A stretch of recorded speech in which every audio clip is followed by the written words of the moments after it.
Annabelle Childers begins with us now. She is at the scene in Lorain. Annabelle, what can you tell us? Well, Russ, I want you to understand just how massive of a scene this is. We are hearing helicopters overhead. We are here on Colorado Avenue where traffic has been blocked off. But if you look behind me, you can see all of these first responder vehicles. Law enforcement agencies are stationed on Missouri Avenue.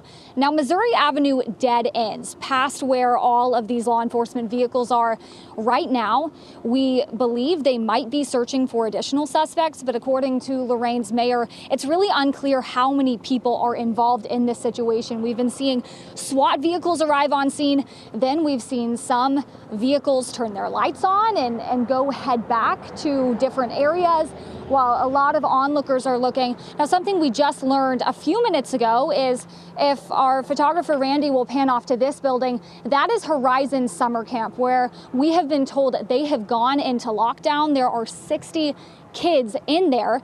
They are being held there until they get the all clear that everything has been wrapped up, but definitely a tense situation. And as you said, with those details being sketchy, we are still really trying to learn more information about how many people are involved and how many suspects potentially could still be at large. Russ? Annabelle, just to ease the concerns of any parents out there, again, kids at those summer camp, that summer camp there, the room is, the building is locked down, but as far as we know, everybody there is okay.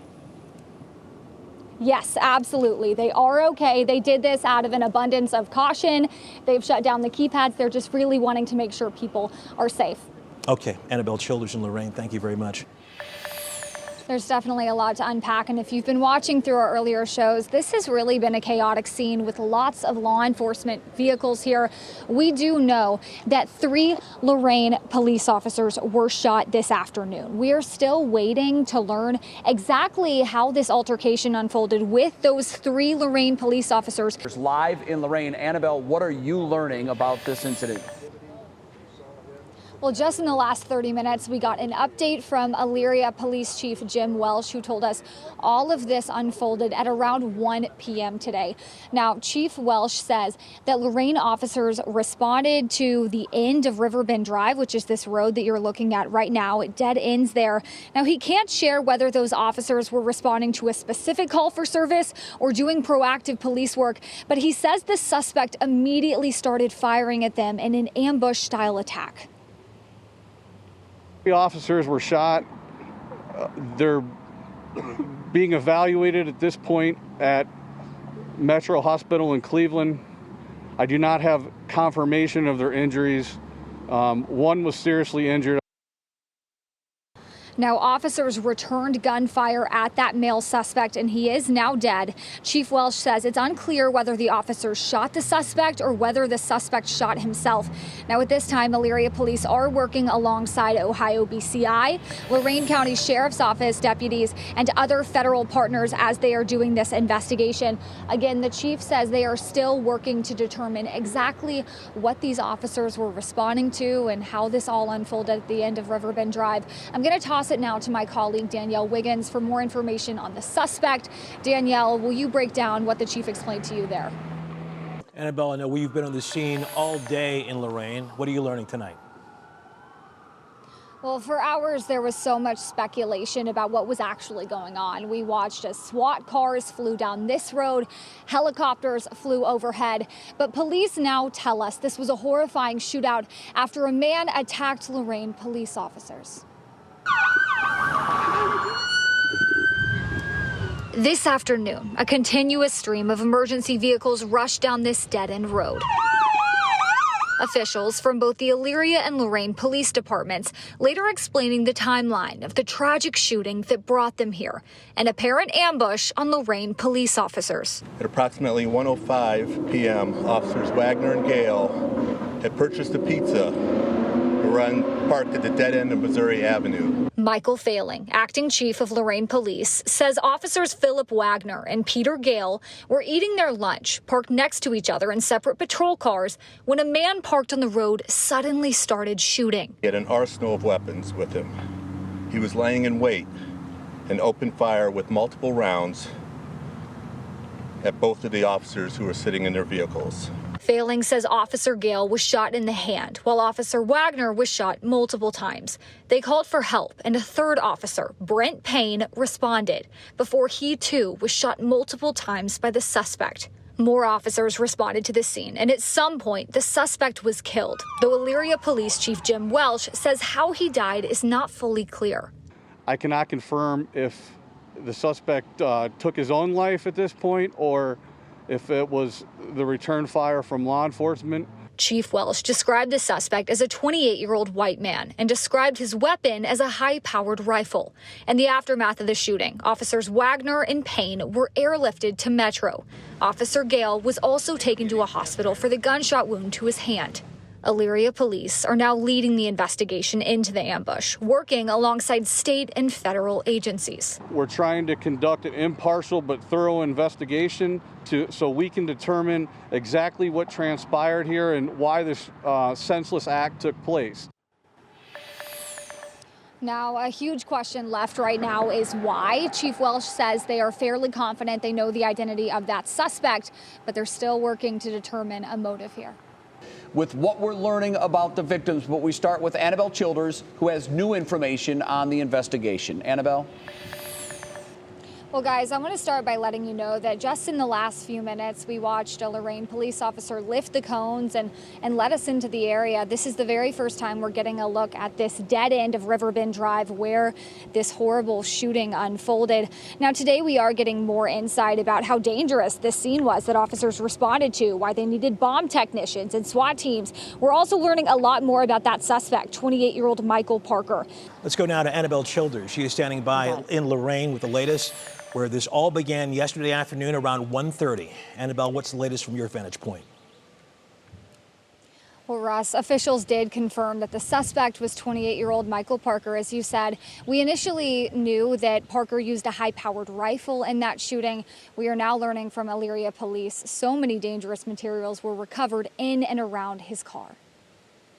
Wednesday afternoon, Lorain police say two of their officers, Philip Wagner and Peter Gale, were parked and eating lunch in their respective patrol cars when 28-year-old Michael Parker, who was parked on the end of Riverbend Drive, suddenly started shooting. He had an arsenal of weapons with him.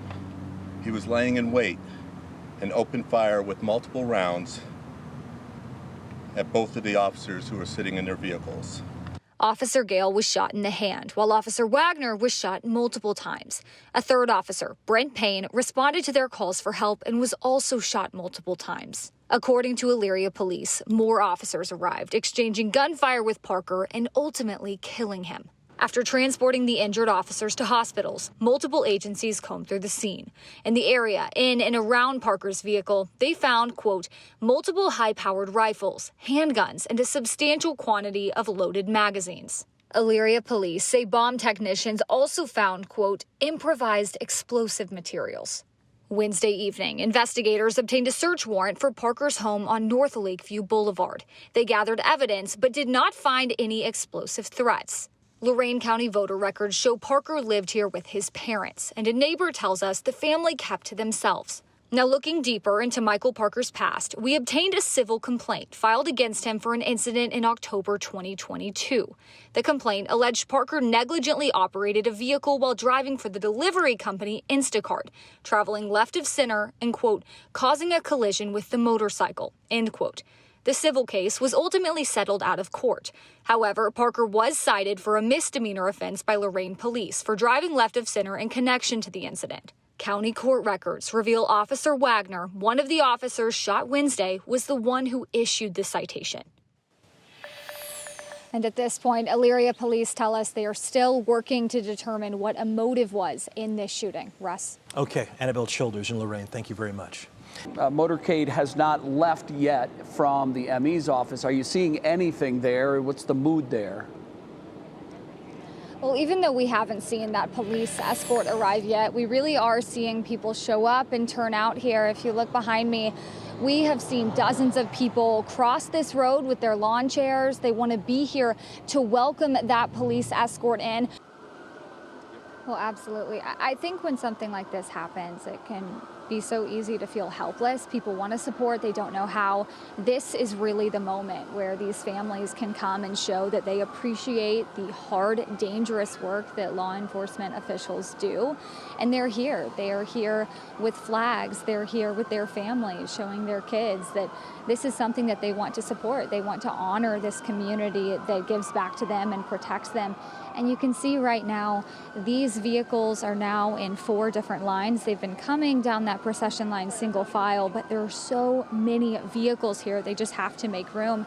And if we could look to the right here now, you can see a large crowd is starting to gather by the hearse. We are seeing men and women in their uniforms standing out there. We are also seeing some people behind what appear to be officers that might be family, just people waiting for the moment when they are going to take Officer Philip Wagner's body out of the hearse. Again, as you continue to say, this is a moment where people want to support, where family members want to show that they understand the sacrifice. And speaking to all of the agencies that are here, we saw that on Wednesday afternoon, that when this tragic shooting happened, so many agencies responded to the scene from Northeast Ohio, from neighboring agencies. When we're talking about the SWAT teams and bomb squads, they were helping in that moment. And now their help and support has just carried forward.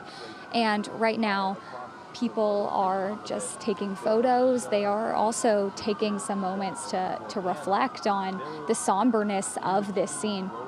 I spoke earlier with the former Elyria police chief who worked for that department for more than 30 years, and he talked about the ripple effects when something like this happens. He says that Officer Brent Payne, one of those officers shot, was an instructor at the police academy at Lorain Community College, and Lorain Community College's police academy is also where Officer Wagner graduated from in 2017. He told me today that Wagner graduated with the top fitness award in his class, and the big thing that people just keep saying after this tragedy is they're speaking to his character, that he was a devoted father, an amazing man that just wanted to serve this community.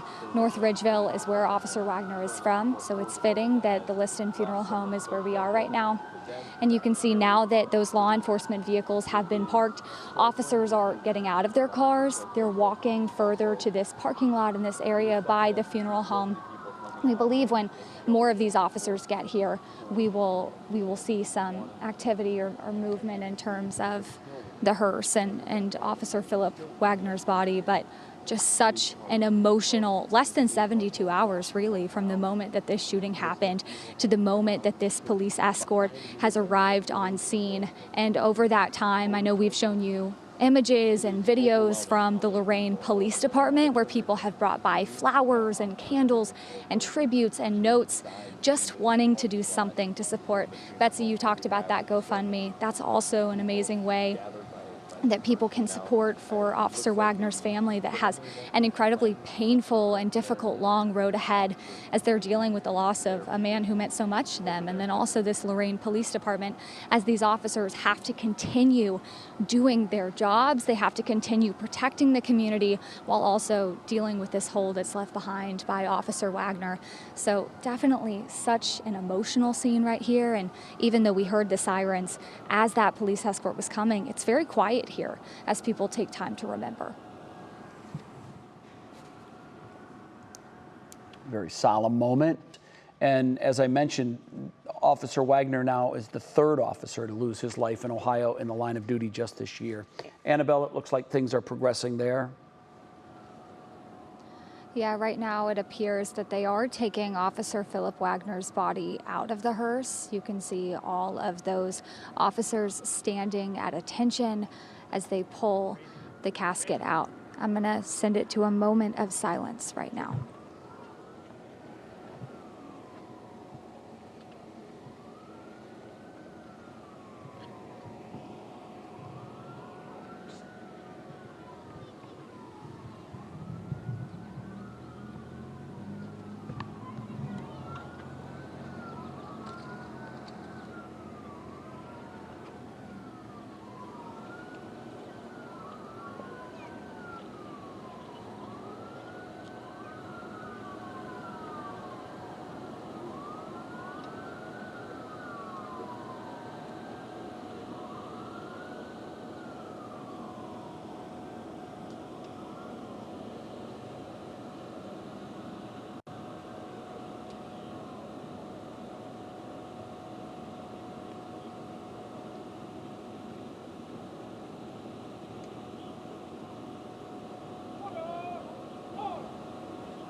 Such a powerful moment as they just took Officer Philip Wagner's body out of the hearse. It appears they put it into the garage and closed those doors. You can see officers now walking away from the back of the funeral home. In that moment, when we just took a moment of silence, absolutely no one was speaking. Those officers were standing at attention. You can see some emotion now as some officers hug each other. This has been such an emotional, heavy past 2 days. And these officers are just supporting fallen officer Philip Wagner and then also Lorain, the Lorain Police Department, this tight-knit group of men and women who have undergone so much. Now, when I was speaking earlier today with the former Elyria Police Chief, Dwayne Whiteley, he was talking about how really the next generation of people moving through the police academy are also seeing this and the heaviness there, but that this is a job that you do because you want to serve the community. You can see right now everyone who has gathered here for this police escort is clapping and supporting these officers. Now, the former police chief also said that those tokens of support, showing up to something like this, a police escort or sending a note or flowers to a police department, those things go such a long way. I heard you guys just talking about how this is such a tough job, and sometimes it feels like our law enforcement officers do not get the support from the community that they should. And in this moment, I just want everyone who's watching to know that this is really the time to come out and support and bring those tokens of support to your law enforcement agencies and let them know that the work that they do matters and is seen.